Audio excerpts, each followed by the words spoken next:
فاتحة. بسم الله الرحمن الرحيم الحمد لله رب العالمين الرحمن الرحيم مالك يوم الدين إياك نعبد وإياك نستعين اهدنا الصراط المستقيم صراط الذين أنعمت عليهم غير المغضوب عليهم ولا الضالين صل على محمد وآل محمد.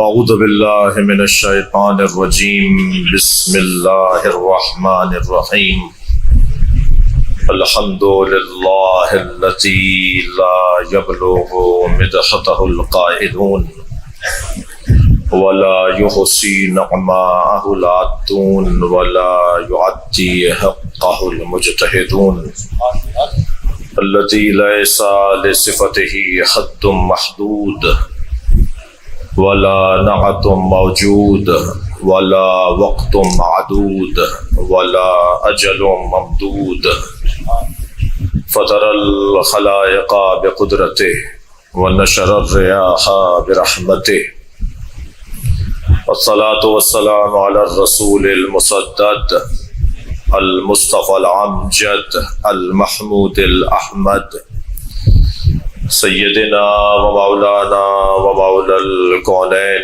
جد الحسن والحسین عانی ابو القاسم محمد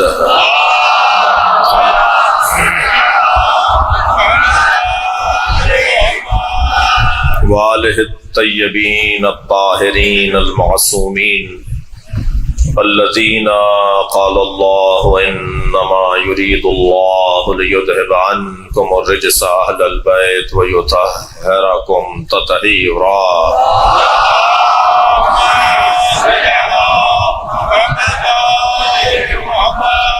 ولعنة الله على أعدائهم أجمعين من يوم عداوتهم إلى قيام يوم الدين.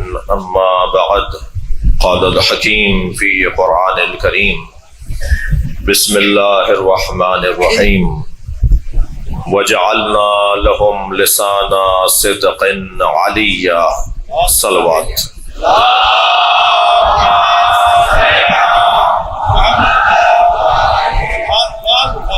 ایک سورہ فاتحہ، 3 مرتبہ سورہ اخلاص، مروج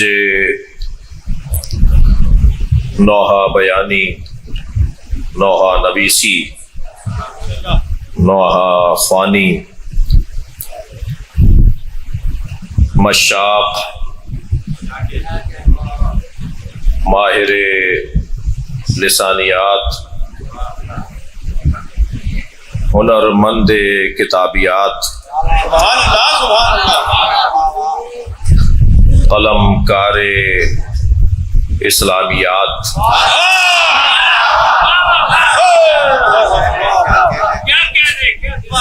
یعنی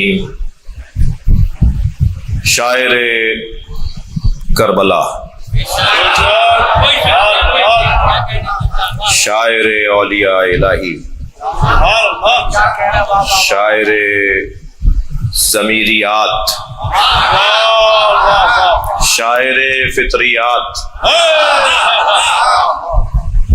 سید ریحان اعظمی اور ان کے فرزند شاعر اہل بیت سلمان اعظمی رحم اللہ من قرأ الفاتحہ. بسم اللہ الرحمن الرحیم الحمد للہ رب العالمین الرحمن الرحیم مالک یوم الدین ایاک نعبد و ایاک نستعین اهدنا الصراط المستقیم صراط الذین انعمت علیہم غیر المغضوب علیہم ولا الضالین.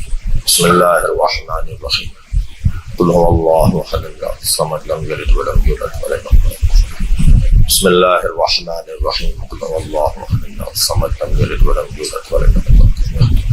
بسم اللہ الرحمن الرحیم قل هو اللہ احد اللہ الصمد لم یلد ولم یولد ولم یکن له کفوا احد. اللہم صل علی محمد وآل محمد. درجات کی بلندی، مغفرت اور جوار سید الشہداء میں قرب نصیب ہونے کی دعا، اس کی قبولیت کے لیے بلند تر صلوات.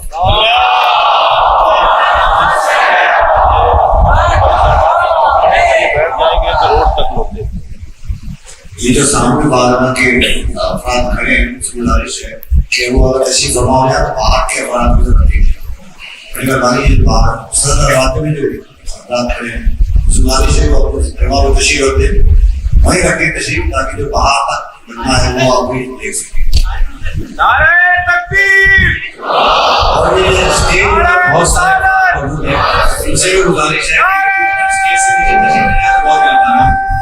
تو مہمان بھی آنے والے ہیں اور اس کے ساتھ ساتھ یہ کہ آپ کو تکلیف ہوگی بات میں اور یہ گزارش کی حضور کے آپ تشریف رکھیں. یہ جو گیٹ کے ساتھ میرے بھائی ہوئے اگر آپ تشریف رکھتے تو بہت مہربان ہوگی. اور محمد وعلى محمد صلی اللہ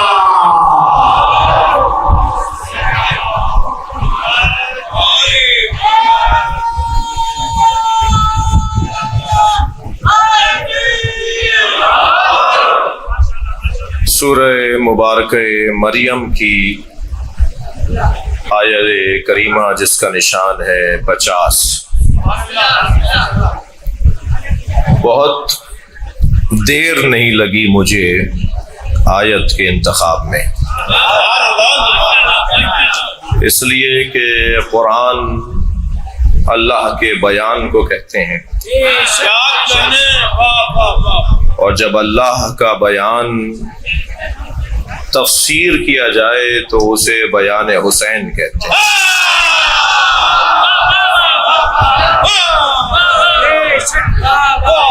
اور مجلس برسی ہے، ایک صلوات ہدیہ کریں گے. تم لوگ جگہ تو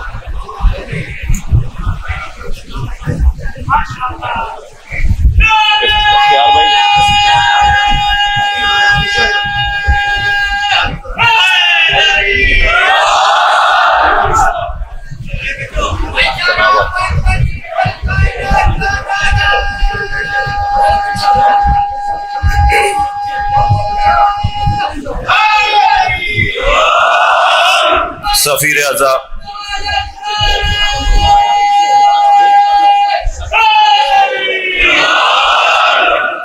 سفیر اعظم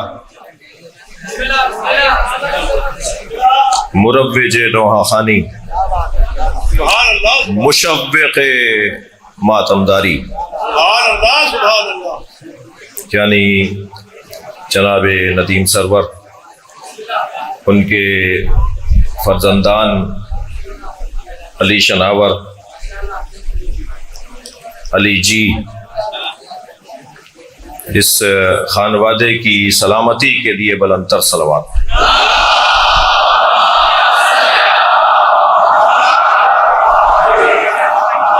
ان سے آپ کا جتنا پیار ہے اس کو مد نظر رکھتے ہوئے بلند تر صلوات.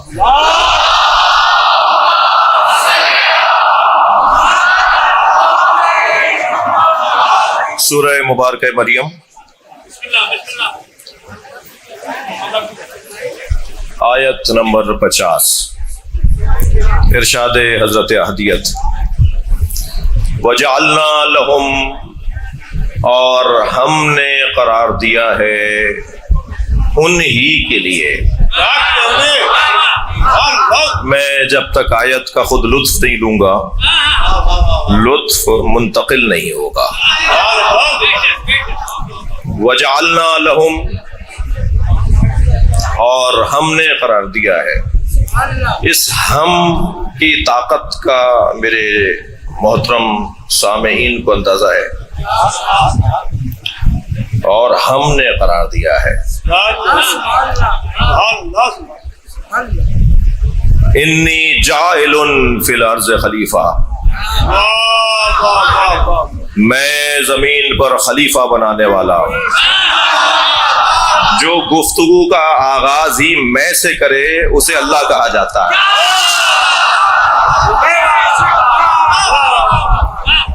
انی جاعل فی الارض خلیفہ، انی جاعلک للناس اماما، میں اے ابراہیم تمہیں لوگوں کا امام بنا رہا ہوں. یہ لب و لہجہ دیکھیے. اس میں اور ہم میں طاقت مختلف ہے، مگر دونوں میں ایک پیغام مشترک ہے، اور وہ یہ ہے کہ کسی میں دم ہے تو اس ہم اور میں کی طاقت کا مقابلہ کرے۔ چیلنج ہے، تحدی ہے، روب ہے، جلال ہے، قدرت کا اظہار ہے، قدرت کا اظہار ہے۔ اب بات کس کی ہو رہی ہے؟ بات جو ہم کہہ رہا ہے اس کی ہو رہی ہے، بات اس کی ہو رہی ہے جو میں کہہ رہا ہے، اور میں سے اور ہم سے آغاز کلام ہے۔ مثلا سورہ مبارکہ ملک کی پہلی چند آیات، تبارک الذی بیدہ الملک وہو علی کل شیء قدیر، بابرکت ہے وہ جس کے ہاتھ میں ملک ہے۔ بھائی میں اردو میں مجلس پڑھ رہا ہوں، اردو کے محاوروں میں ایک محاورہ ہے کہ ان کے ہاتھ میں کیا ہے؟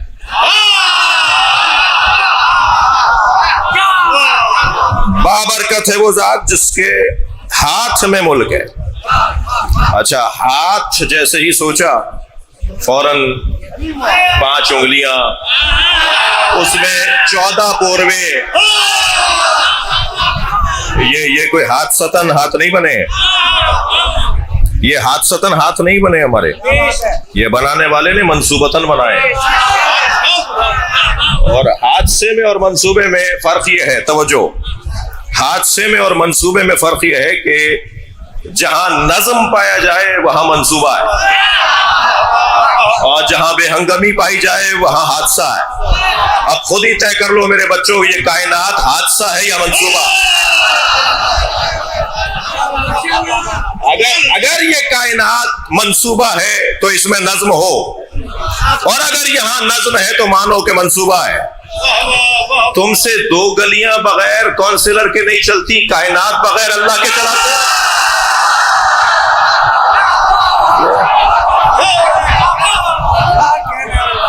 تبارک الذی بیدہ الملک ایک بہت بڑے انسان کی مجلس سے برسی ہے، اور ان کے انسان ہونے کی میں ان بچوں اور جوانوں کو میری خوش قسمتی ہے، اور سرور بھائی کے دیدار کے لیے لوگ آئے ہیں، اکثریت جوانوں کی ہے، اور اگر کچھ خضاب زدہ اور سر سفید بالوں والی شخصیات تشریف فرما ہیں تو وہ بھی محبت علی میں جوان ہے۔ تو مجمع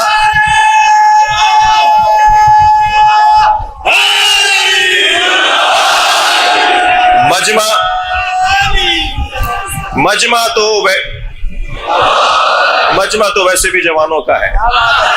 اچھا، آپ کی ولائی سماعتیں مجھے مجبور کر رہی ہیں کہ ایک جملہ اور ہدیہ کر دوں جو اس سے پہلے میں نے کہیں نہیں کہا، اور وہ جملہ یہ ہے کہ جنت میں جوان ہی داخل ہوں گے، تو ہماری دنیا کی جنت کو عزاداری کہا جاتا ہے۔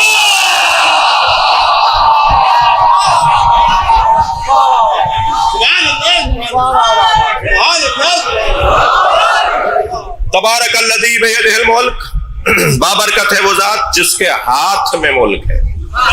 تو جب یہ ہم ہاتھ سوچتے ہیں نا تو اس میں 5 انگلیاں، اور 5 انگلیوں میں 14 پوروے۔ جو 14 پوروے بنا سکتا تھا وہ 16 بھی 13 بھی بنا سکتا تھا، مگر اللہ تو رازوں میں بات کرتا ہے نا، اسرار اور رموز میں بات کرتا ہے جی۔ وہ تو توجہ دلانا چاہتا ہے، سونے نہیں دینا چاہتا، وہ کہ قوم سو جائے، وہ جگائے رکھنا چاہتا ہے، جاگے رکھنا چاہتا ہے۔ تو جب کبھی اچھا، بہت سے لوگوں کو ماننے کی عادت نہیں ہے، مگر اللہ کو منوانے کی سنت ہے، اس کا طریقہ ہے منوانا، وہ خوب جانتا ہے۔ جو وسیلے کو نہیں مانتے نا وہ ہاتھ اٹھا کے ضرور دعا مانگتے، آج نہیں کل غور تو کریں گے کہ 5 اور 14 کا بڑا گہرا تعلق۔ یہ ایک میں نے عامیانہ بات کر دی، اور مجھے عامیانہ بات بھی کرنی ہے، کیونکہ مجھے جو سن رہے ہیں وہ تنقیدی نگاہ سے بھی سن رہے ہیں، اور جتنا پیار میرے ساتھ ہے شاید ہی کسی کے ساتھ ہو۔ وہ ایک کہتا ہے کہ جی صبح خانے وال جاتا ہے، شام میں حیدرآباد جاتا ہے،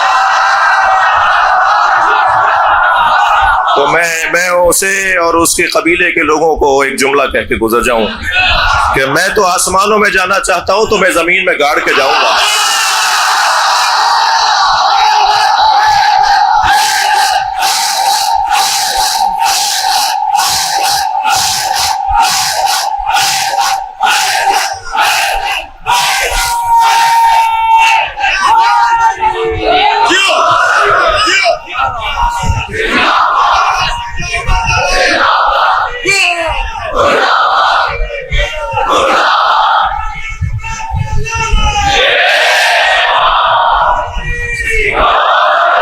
توجہ کر لیا آپ نے؟ بہت دیر نہیں بٹھانا مجھے اپنے عزیزوں کو۔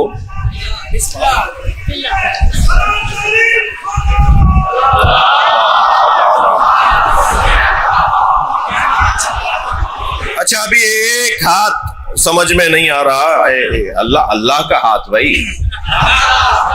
یہ ہاتھ اللہ کا ہاتھ، ید اللہ بے ید الملک، ہاتھ پنجہ مانا، کلائی اس کو جوڑنے کے لیے ماننی پڑی، کلائی کو لٹکانے کے لیے کوہنی ماننا پڑی، کوہنی کو ٹکانے کے لیے بازو ماننا پڑا،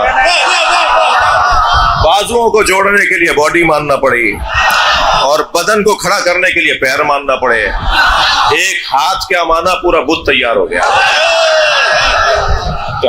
تو ہم سے تو اللہ کا ایک ہاتھ سمجھ میں نہیں آ رہا۔ میں صفحہ قرآن کا پلٹ رہا ہوں، اللہ نے تو اپنے دو ہاتھوں کی بات کی ہے۔ یا ابلیس ما منعک ان تسجد لما خلقت بیدی استکبرت ام کنت من العالین، اے ابلیس تجھے اسے سجدہ کرنے سے کس نے روکا تھا جسے میں نے اپنے دونوں ہاتھوں سے بنایا ہے؟ متکبر ہو گیا تھا یا پنجتن میں سے تھا؟ عالین میں سے تھا جی، یا تکبر کر رہا تھا یا ان میں سے تھا؟ یعنی وہ اور متکبر ایک نہیں ہے، عالین اور ہیں، متکبرین اور ہیں۔ کسی کا بلند جگہ پر بیٹھنا تکبر کی علامت نہیں ہے، وہ اللہ جسے بلند مقام پر بٹھا دے، اللہ کے معاملات ہیں۔ تو یہاں دو ہاتھ، اچھا میرا ایک سیدھا ہاتھ ہے، آپ کا اور میرا ایک صحیح حال ہے، اور ایک الٹا ہاتھ ہے۔ تو جب اللہ دو ہاتھوں کی بات کر رہا ہے تو اللہ کے الٹے اور سیدھے ہاتھوں کا تصور کوئی کرے گا؟ اللہ کا، میرا اللہ کا الٹا اور سیدھا ہاتھ، یہ تو سوچا نہیں جا سکتا۔ اچھا جب یہ ہاتھ کوہنی کا محتاج، کوہنی بازو کا محتاج، کوہنی بازو کی محتاج اور بازو باڈی کی، تو جو محتاج ہو وہ سمد نہیں ہے، جو سمد نہیں ہے وہ اللہ نہیں ہے۔ تو وہ جب اللہ نہیں ہے تو پھر یہ ہاتھ کیسے؟ اچھا ابھی ایک ہاتھ سمجھ میں نہیں آیا کہ دو ہاتھوں کی بات ہو گئی، کیسے سمجھیں گے بھائی؟ اچھا آپ کا اور میرا ایک الٹا ایک سیدھا۔ میرے مولا معصوم امام الٹے ہاتھ سے کھانا کھا رہے تھے، روایت پوری سن کے جانا بھائی، کوئی بیچ میں سے نہیں اٹھے۔ آدھا کلپ بنانے کا جو مزاج ہے اسے ختم کرنا ہوگا۔ یہ جو آدھے جملوں کے کلپ بنا رہے ہیں نا دوست ہمارے، میرے معصوم امام الٹا ہاتھ سے کھانا کھا رہے تھے، سیدھے ہاتھ سے ٹیک لگائے تھے، ساتویں امام کی بات ہے۔ تو حضرت حشام نے دیکھا کہ ماجرا یہ ہے، سوال اٹھا کہ ہمیں تو حکم ہے کہ سیدھے ہاتھ سے کھانا کھاؤ، اور امام اور معصوم اور صاحب عصمت ہوتے ہوئے الٹے ہاتھ سے کھانا کھا رہے ہیں۔ تو جانا تو انہیں کہیں اور تھا، مگر انہوں نے رخ کیا امام صادق کے گھر کا۔ جب حضرت کی گلی میں گئے تو سامنے سے ابو بصیر آ رہے تھے۔ حشام نے ابو بصیر کو دیکھ کر کہا کہ مولا سے ملاقات درکار ہے، مطلوب ہے۔ کہا کہ مسئلہ کیا ہے؟ کہ مسئلہ یہ ہے کہ میں یہ منظر دیکھ کر آ رہا ہوں کہ ان کے فرزند الٹے ہاتھ سے کھانا کھا رہے ہیں، ہمیں حکم ہے کہ سیدھے ہاتھ سے کھاؤ۔ تو انہوں نے کہا اس میں پریشانی کی کیا بات ہے، امام کے دونوں ہاتھ سیدھے ہوتے ہیں۔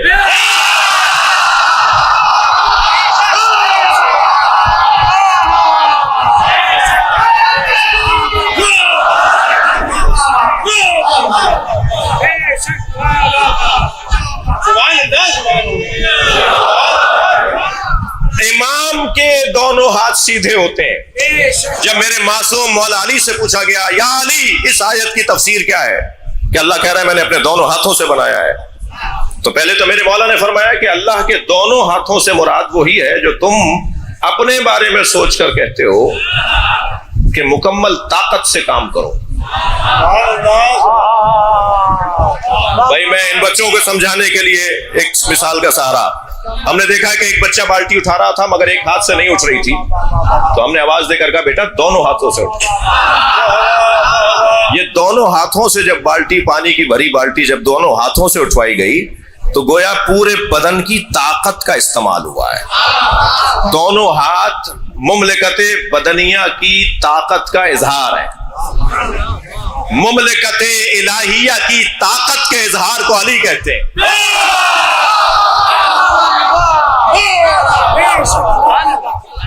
میرے مولا نے فرمایا, توجہ, میرے مولا نے فرمایا کلتا الیدین یمین, اللہ کے دونوں ہاتھ سیدھے ہیں.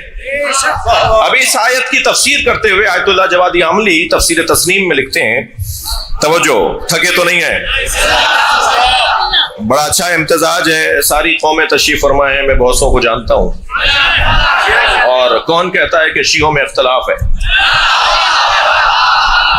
یہاں MWM کے دوست بھی بیٹھے ہوں گے, شیعہ علماء کونسل کے بھی, ISO کی بھی, JSO کے بھی, ماتمی سنگتوں کے بھی, جی بندے اور چٹیوں والے بھی, کنڈھے گلابے والے بھی, یہاں سب بیٹھے ہیں نا. در حسین پہ ملتے ہیں ہر مزاج کے لوگ, در حسین پہ ملتے ہیں ہر مزاج کے لوگ. یہ دوستی کا وسیلہ ہے, دشمنی کا نہیں.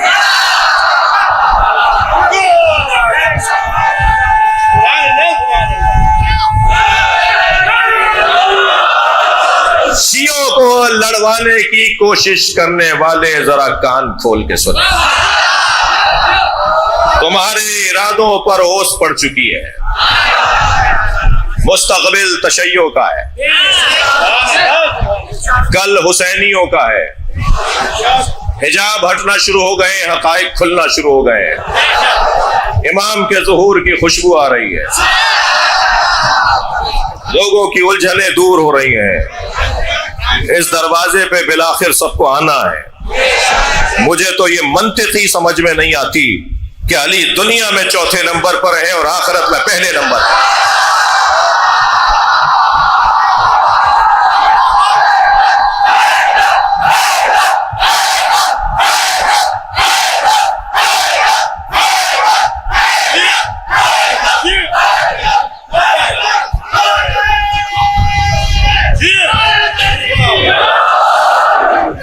کچھ لوگ مجھے کافر کہتے ہیں, کچھ لوگ مجھے کافر کہتے ہیں, مگر میں تو تیرا دیوانہ ہوں. اے یا علی, تیرا عشق میرے دل میں سمایا ہے ایسے جیسے قرآن کے اندر پارے ہے, اور یہ بات جب لکھی کریم و سرور آ گئی تو میرے دل کے اندر جڑ گئی ایسے جیسے قرآن کے اندر آیت نعرہ حیدری. بھائی وقت کی تنگی,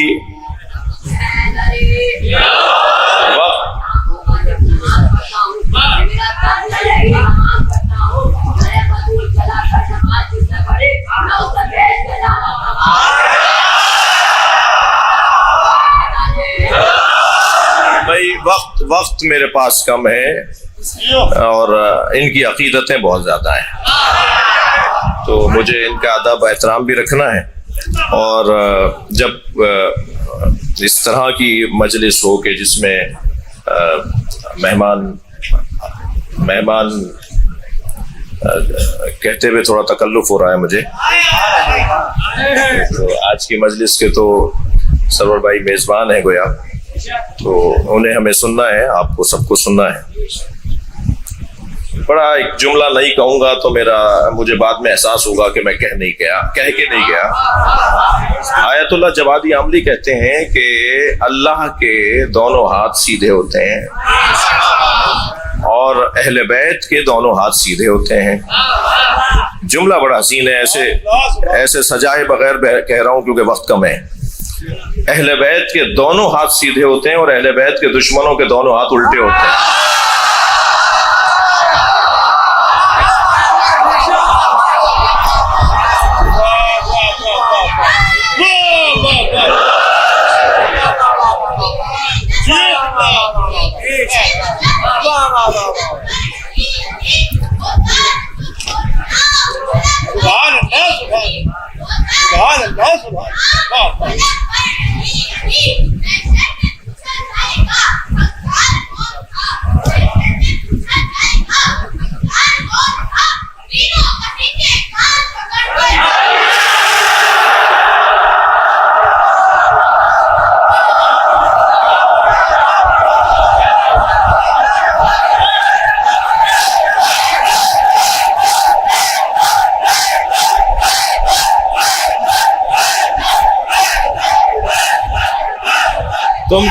تم تو سب علی علی کہہ رہے ہو، تینوں کی کیا بات ہے؟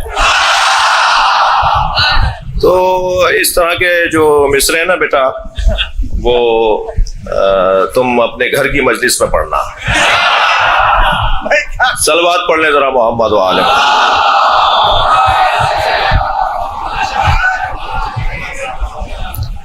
سب علی علی کہیں گے، آج نہیں سب علی علی کہیں گے. مجھے اس ملنگ سے بڑا پیار ہے جو گلی کوچوں میں آواز لگاتا ہے. وہاں میں مولوی نہیں پہنچ پاتا مگر وہ پہنچ جاتا ہے اور وہاں جا کے کہتا ہے کہ آج نہیں کل سب علی علی کہیں گے. تو اسی کی جدوجہد ہے، مگر انتہائی حکمت سے، انتہائی دانائی کے ساتھ، انتہائی سمجھداری کے ساتھ، اور ہدف کو مد نظر رکھنا ہے. رستے میں اپنے پتھر نہیں ڈالنے، اور سمجھداروں کے ماننے والے ہیں تو سمجھداری کا ثبوت بھی دینا ہے. پاکستان میں کسی طرح کی کوئی اس طرح کی بات ہماری طرف سے نہیں ہوگی اور نہ ہی ہم نے کی ہے. انتہائی معاملہ فہمی کے ساتھ آگے بڑھیں اور آگے بڑھیں گے. بات آگے بڑھا رہا ہوں. لب و لہجہ وجعلنا لہم، جاوید بھائی، وجعلنا لہم لسانا صدق علیہ. یہ آیت میں نے اس لیے لی کہ ایک صاحب لسان کی مجلس سے ترہیم ہے اور زبان کا شاعر. وجعلنا، اور ہم نے قرار دیا ہے. جب وہ کہہ رہا ہے نا ہم نے قرار دیا ہے، تو لب و لہجہ دیکھیے، کسی میں مجال ہے کہ جب وہ کہے کہ ہم نے قرار دیا ہے تو کوئی کہے کہ یہ ہم زبان کاٹ لیں گے. یہ زبان وہ ہے ہی نہیں جو گوشت کے لوتھڑے سے بولتی ہو. یہ زبان تو وہ زبان ہے جو خاموش رہے تب بھی بولتی ہے.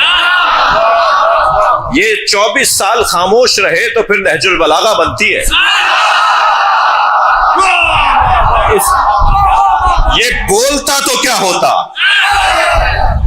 ابھی تو نہج البلاغہ کا وزن اٹھایا نہیں جا رہا. وہ وجعلنا لہم، اور ہم نے ان کے لیے انہی کے لیے قرار دیا ہے. لسان صدق، سچ کی زبان، سچ کی زبان. علیہ، اور زبان وہ ہوگی کہ جو ہمیشہ چڑھ کر بولے گی. اس زبان کا نام علی ہے. یہ بچہ کہتا ہے مولا علی کا نام قرآن میں کیوں نہیں ہے؟ تم قرآن پڑھو گے تو تمہیں ہر جگہ علی ملیں گے. وہ کون سی جگہ ہے جہاں علی نہیں ہے؟ اور ہم نے ان کے لیے قرار دیا سچ کی زبان جو ہمیشہ چڑھ کر بولے گی، سچی زبان جو علی زبان ہے. عزیزان گرامی، ترجمہ بہت دیر میں نے لگا دی ترجمہ کرنے میں. تفسیر کے دو پہلوؤں کی طرف توجہ چاہوں گا. مراحل تکامل، ایک مفکر، ایک شاعر، ایک ادیب کی مجلس سے ترہیم ہے اور شخصیات تشریف فرمائیں. مراحل تکامل، پہلے تو طے کریں میرے کم سن ساتھی کہ ہمیں کرنا کیا ہے، ہم کیا چاہتے ہیں. ہم تکامل چاہتے ہیں. انسان چار طرح کے ہیں. کچھ انسان نما ہیں جو انسان جیسے نظر آتے ہیں، انسان کی طرح ہے مگر انسان نہیں ہے. میری یہ مثال پرانی ہے، تکراری اگر ہو تو مجھے معاف کریں، سوشل میڈیا کا دور ہے. جب فصل تیار ہو جاتی ہے تو کاشتکار ایک لکڑی پر قمیص چڑھا کر اسے کھیت میں گاڑ دیتا ہے تاکہ جانور سمجھیں کہ انسان کھڑا ہے، جبکہ وہ انسان نہیں ہوتا، جانور سمجھ رہے ہوتے ہیں کہ انسان ہے، دور دور رہتے ہیں، ڈرے ڈرے رہتے ہیں۔ ہمارے معاشرے میں بھی کچھ لوگ ہیں کہ جو چلتے پھرتے تو انسانوں کی طرح ہیں، بولتے بات کرتے انسانوں کی طرح ہیں، خرید و فروخت بازاروں میں بھی ان کے انسانوں کی طرح ہیں، مگر وہ انسان نما ہے۔ اچھا میں زیادہ کہوں گا تو اسے شاید تبرہ میں شمار کر لیا جائے، تو میں مولا علی کا فرمان سنا دیتا ہوں۔ مولا فرماتے ہیں میتیں دو طرح کی ہوتی ہیں، کچھ لیٹے ہوئے جنازے، کچھ چلتے پھرتے جنازے۔ جس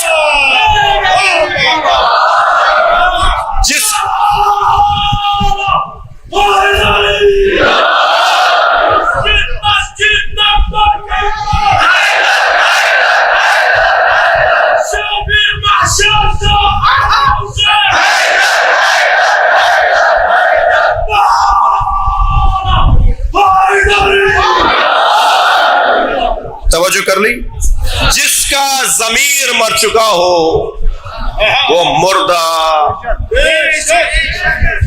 چلتا پھرتا ایک جنازہ ہے، جس کا احساس مر جائے وہ ایک چلتی پھرتی ایک میت ہے۔ انسان نما لوگ، انسان جب انسان نمائی سے، اچھا یہ لفظ میں نے کہہ دیا تو اس سے لطف لینا چاہ رہا ہوں، انسان نمائی، جی نماز نمائی، حج نمائی، تھوڑا سا کان بند کر کے سنیے گا، ماتم نمائی، سنا تو نہیں کسی نے؟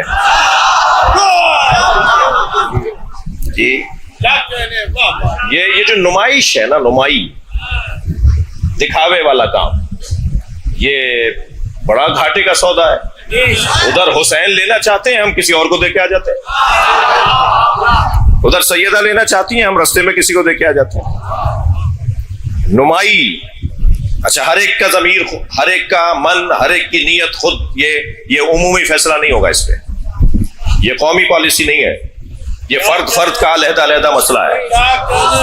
ممکن ہے کہ ہم جب مجمع میں بیٹھے ہوں تو میرے برابر والا اللہ کا ولی ہو اور میں بس ایسا ہی ہوں، ممکن ہے میرے پیچھے بیٹھنے والا کوئی اللہ کا ولی ہو، اسی لیے خبردار جب مجلس میں آئیں تو کسی کو حقیر نہ جانے،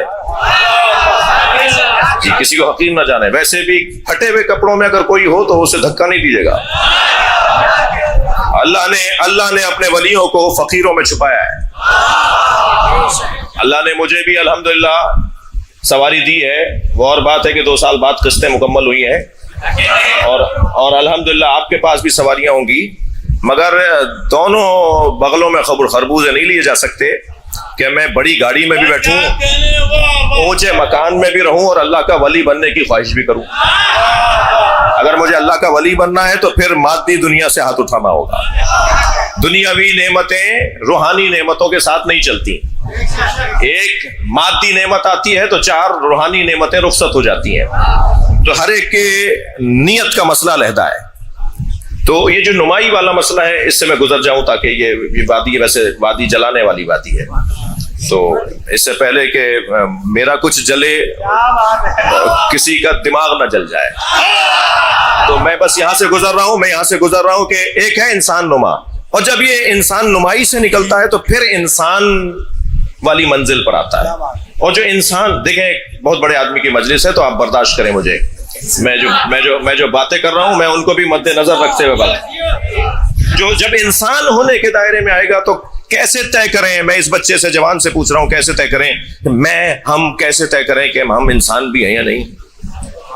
جی بات اگر کسی اور کا قول سنایا ہوتا تو آپ میری بات کو رد کر دیتے، مولا علی کا قول سنا کے بات کر رہا ہوں، میری مجلس کا بیس اللہ کا کلام ہے یا علی کا وہاں بیان ہے، تو کیسے طے کریں کہ ہم انسان ہیں؟ کم سے کم فارمولہ انسان ہونے کا یہ ہے کہ کیا میرا ضمیر زندہ ہے،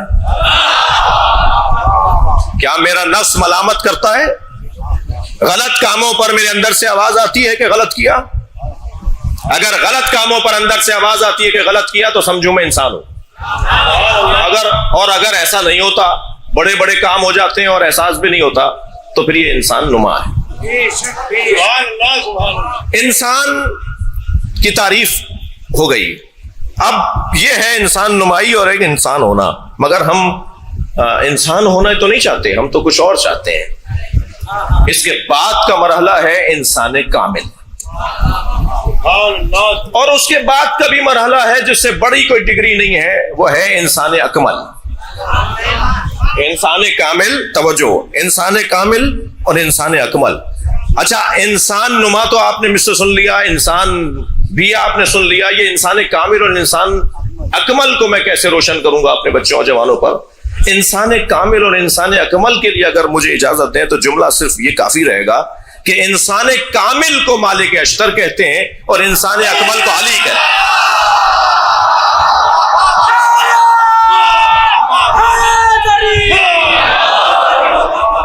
انسان کامل سلمان فارسی ہیں اور انسان اکمل محمد مصطفیٰ ہیں. انسان کامل حبیب ابن مظاہر ہے اور انسان اکمل حسین ابن علی ہے، جن سے بڑا کوئی درجہ ہی نہیں ہے. اب ہماری منزل کیا ہے؟ اکملیت کو مد نظر رکھتے ہوئے اس کے دروازے پر حاضری، اس کے دروازے پہ برابر رہنا، یہ ہماری مقصدیت ہے اور ہدفیت ہے. ہمارا اوڑھنا بچھونا، اٹھنا بیٹھنا، چلنا پھرنا یہ ہے کہ کسی طرح حسینی رہے. آپ شاعری کر رہے ہیں تاکہ خود کو اور اپنے چاہنے والوں کو حسینی رکھیں. آپ مجلس پڑھ رہے ہیں تاکہ خود بھی حسینی رہے، سامع بھی حسینی رہے. آپ نوحہ کر رہے ہیں، آپ ماتم کر رہے ہیں تاکہ خود بھی حسینی رہے، آپ کے ساتھی بھی حسینی رہے. ہماری منزل آخر کو حسین کہا جاتا ہے، اور جس نے حسین کو پا لیا اس نے ساری خوبیوں کو پا لیا. تمام تر کمالات کا مجموعہ مولا حسین کی ذات. میں اپنے قبیلے کے لوگوں سے ذرا کہوں گا کہ میرے اوپر ذرا رحم کریں. یہ جملہ ان کی مخالفت میں، بعض لوگوں کی مخالفت میں کہہ رہا ہوں کہ یہ کہنا کہ ہم رونے کے لیے پیدا نہیں ہوئے، اس میں نظر ثانی کریں. ہم رونے کے لیے پیدا ہوئے. بات مکمل کیے بغیر آگے بڑھنا اچھا نہیں ہے. میرے قبیلے کے لوگ اس جملے کے اوپر مذاق بنانا، تنقید کرنا ذرا ترک کریں. آج نہیں کل مجھے معلوم ہے کہ اس بیان کے بعد بھی شاید میرے ساتھ کیا ہونا ہے وہ ہو جائے گا، اور آج نہیں کل بات روشن ہو جائے گی. بات آج مجھ پہ روشن ہے، ان پہ ہو جائے گی. ہم رونے کے لیے پیدا ہوئے ہیں. کیا مطلب ہے؟ نماز کوئی پڑھ ہی نہیں سکتا جب تک کہ دل نہ مڑے. روزہ کوئی رکھ ہی نہیں سکتا جب تک دل آمادہ نہ ہو. حج کوئی کر ہی نہیں سکتا جب تک کہ دل آمادہ نہ ہو.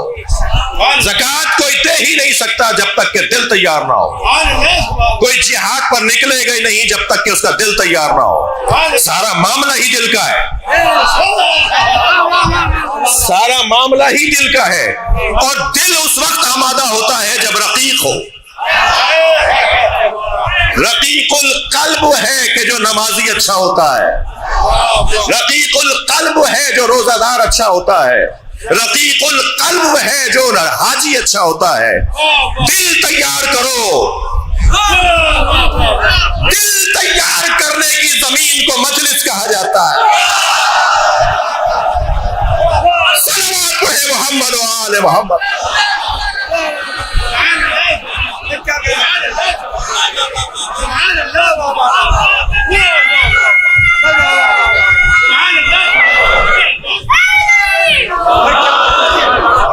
جس کا دل نرم ہوگا، توجہ چاہوں گا، وہ کسی کا دل دکھائے گا نہیں.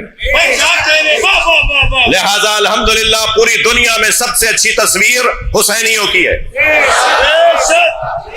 آپ کے ہاں بہت ساری کمزوریاں پائی جاتی ہیں، ابھی کمزوریاں ہیں تب ان سے ہضم نہیں ہو رہا. اگر ساری خوبیاں جمع ہو جائے تو نہ جانے یہ میوزیم میں بھی نہیں ملیں گے. الحمدللہ پوری دنیا میں جو حسینیوں کی تصویر ہے وہ سب سے اچھی ہے، سب سے اچھی ہے.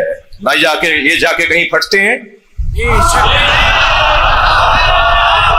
نہ یہ جا کر کہیں حملہ کرتے ہیں، یہ تو اپنا سارا غصہ حسین کی عزاداری کی صورت میں نکالتے ہیں۔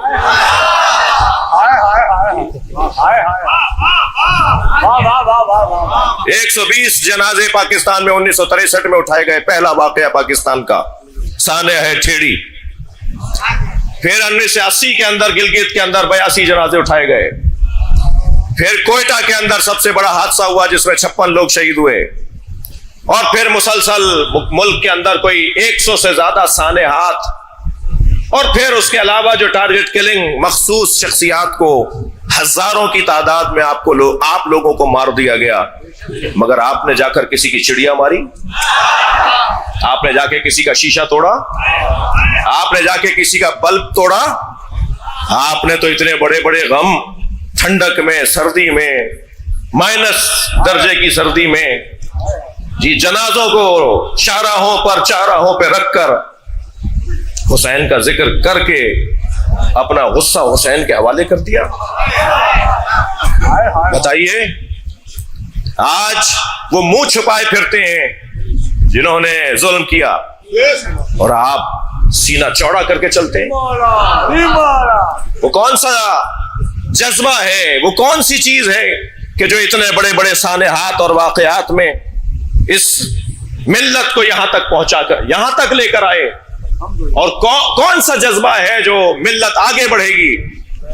وہ ہے دل اور قلب کی آمادگی، اور قلب آمادہ ہوتا ہے ذکر حسین سے۔ بہت کچھ کہنے کو تھا، میں یہاں گریز چاہوں گا کیونکہ اس سے زیادہ مصروف ترین شخصیت، اور آپ سب چاہیں گے مجھ سمیت کہ ہم انہیں سنیں۔ ہمارے دلوں میں قبر حسین ہے،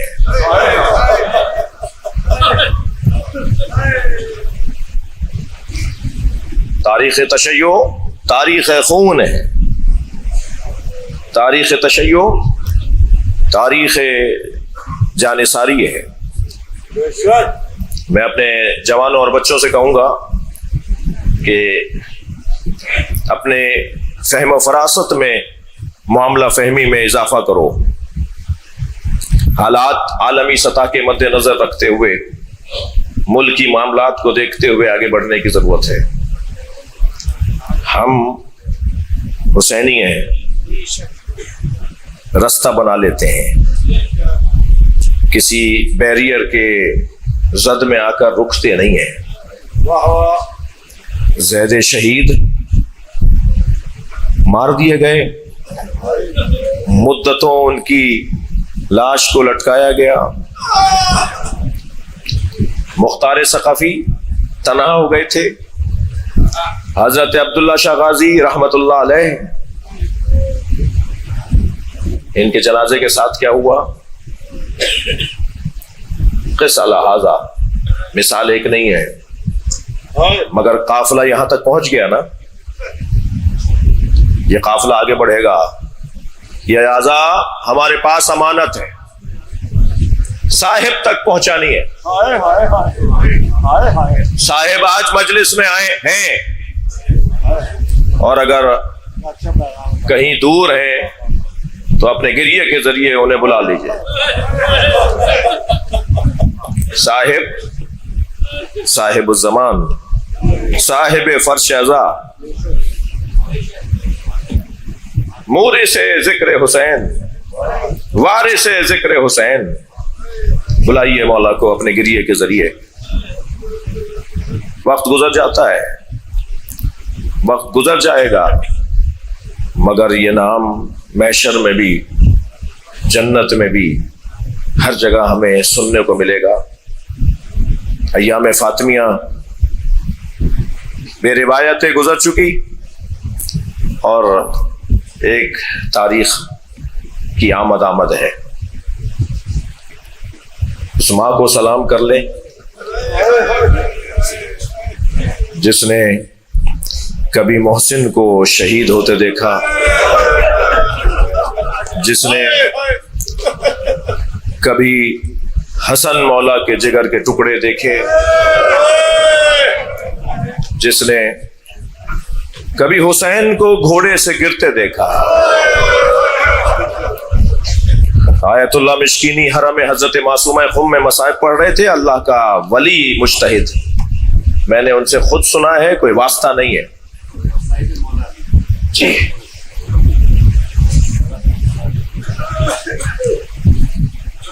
وہ فرما رہے تھے کہ جب حسین گھوڑے سے گر رہے تھے تو جہاں گرنے لگتے تھے نا تو اشارہ کر کے کہتے تھے لا واللہ،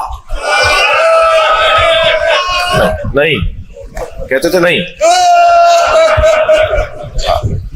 کہتے تھے، نہیں۔ پھر جب دوسری طرف گرنے لگتے تھے تو وہاں اشارہ کر کے کہتے تھے نہیں۔ آیت اللہ مشکینی کہتے ہیں کہ حسین نہیں کہتے تھے، مگر کون کیا دے رہا تھا جو حسین کہتے تھے نہیں؟ کہتے ہیں ذرا معرفت کی نگاہوں سے دیکھو، کبھی نبی بڑھ کے کہتے تھے میری گود میں آ جاؤ، کبھی زہرا بڑھ کے کہتی تھی میری آغوش میں آ جاؤ۔ اجرکم اللہ، اجرکم اللہ۔ جو رونے آئے اپنی آوازوں کو آزاد کریں گے۔ جب آپ ایسے بلند آواز سے مستربانہ گریہ کرتے ہیں نا تو مولا صادق دعا دیتے ہیں آپ کو۔ مولا باقر ہاتھ اٹھا کے دعا دے رہے تھے جب مجلس میں ایسے رو رہے تھے لوگ، لہذا کبھی تکلف کر کے نہیں رویا کریں۔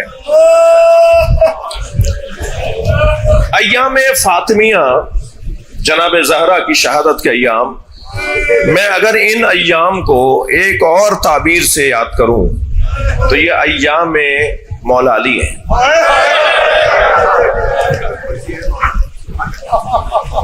مولا علی اجرکم اللہ، مجھ سے میں مولا کی بارگاہ میں آپ کو لے جانا چاہ رہا ہوں۔ ایک مرد کے لیے سب سے مشکل گھڑی، یعنی میں یوں کہہ لوں کہ بازوؤں پہ تیر کھانا آسان تھا،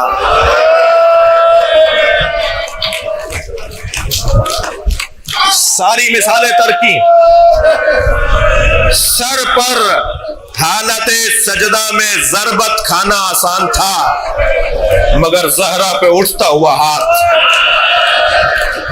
اجرکم اللہ، اجرکم اللہ، اجرکم اللہ۔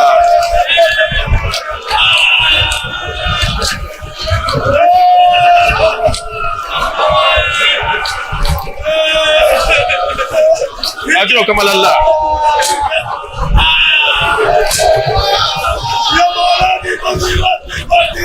سیدہ کی شہادت کے بعد مولا اپنے اصحاب کے ساتھ تشریف فرمائے کہ وہ شخص جس نے دروازے کو لات ماری تھی، نام تو آپ کو پتا ہے، یہ نام میں لے سکتا ہوں، وہ نام ہے قنفذ، قاف نون فے ز قنفذ۔ اس نے جلتے ہوئے دروازے کو لات ماری تھی اور جلتا ہوا دروازہ سیدہ پر گیا۔ اجرکم اللہ۔ آیت اللہ فضل اللہ کمپانی مرثیہ لکھتے ہیں، وہ کہتے ہیں کہ اس دروازے میں لوہے کی ایک کیل تھی، اس کیل نے سیدہ کا پہلو توڑ دیا۔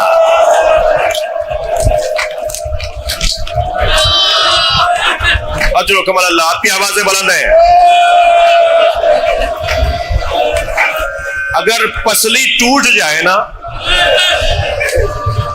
اگر پسلی ٹوٹ جائے تو یا جس کی پسلی ٹوٹی ہوئی ہوگی وہ میری بات کو مانے سمجھے گا، یا ڈاکٹر حضرات زیادہ محسوس کریں گے۔ جس کی پسلی ٹوٹ جائے، پسلی میں کوئی آپریٹ نہیں کیا جا سکتا، اس کا آپریشن نہیں ہو سکتا، خود ہی وقت سے جڑے گی، پسلی خود ہی وقت سے جڑے گی، مگر جب تک جڑے گی نہیں نا اس وقت تک سانس لینے میں تکلیف۔ دشمن نے جس کی سانسوں کو محفوظ کر دیا، جب لات مار کے دروازہ گرایا تو سیدہ کا یہ عالم، مولا اپنے اصحاب کے ساتھ تشریف فرمائے کہ ایک مرتبہ دیکھا کہ قنفذ مالیات لے کے ٹیکس لے کر آیا، اور وہ ٹیکس وصول کرنے والا صف لگی ہوئی تھی، ایک ایک شخص اپنا اپنا ٹیکس لے کر آتا تھا۔ جب وہ ٹیکس وصول کرنے والے کے سامنے قنفذ اپنا پیسہ لے کر آیا نا، مالیات، ٹیکس، تو اس نے اسے دیکھا تو کسی نے اشارہ کیا، اس نے کہا تم جاؤ، تم سے نہیں لے رہے۔ مولا زار و قطار رونے لگے، مولا علی زار و قطار رونے لگے۔ آپ کے ایک صحابی نے پوچھا مولا آپ ایسے کیوں رو رہے ہیں؟ فرمایا تمہیں معلوم ہے اس سے یہ مالیات کیوں معاف کی گئی ہے؟ یہ سیدہ پہ لات اٹھانے کی وجہ سے۔ سخت جملہ ہو گیا۔ اللہ اجرکم اللہ، اجرکم اللہ۔ جو دروازے پہ لات اٹھائی تھی نا، کہ یہ قنفذ کو معاف کر دیا کہ اس دفعہ تم سے پیسے نہیں لیں گے، یہ تمہارا انعام ہے۔ اجرکم اللہ۔ آپ نے بہت گریہ کر لیا، میرا دل کر رہا ہے کہ 2 منزلیں اور میرا ساتھ دیجئے۔ مجلس میں سرور بھائی چھوٹے چھوٹے بچے بھی آئے ہوئے ہیں۔ چھوٹے سے بچے کے سامنے اگر اس کی ماں کو مارا جائے،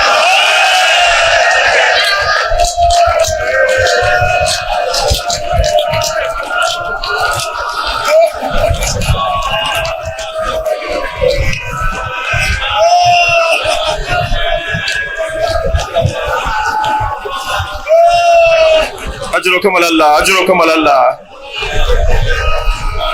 ایک شخص کہتا ہے میں نے اپنی زوجہ کو غصے میں آ کر ایک تماچا مار دیا۔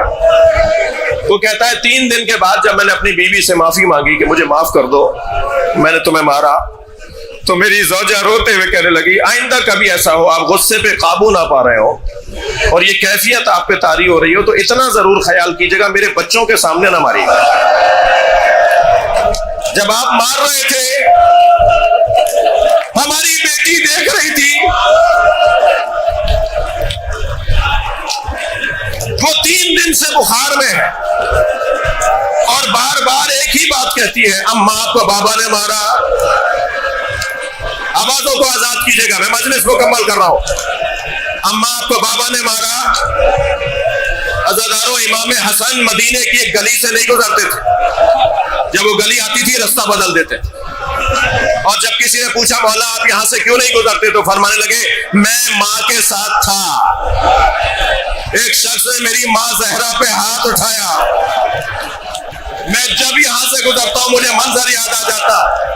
مجلس مکمل کر رہا ہوں۔ سلام ہو زینب کبریٰ پر، ماں پر اٹھتا ہوا ہاتھ دیکھا، کبھی سکینہ پہ اٹھتا ہوا ہاتھ دیکھا، کبھی جناب رباب پر اٹھتا ہوا تازیانہ دیکھا، آوازیں دیتی رہی واہ مصیبتہ ماتم حسین۔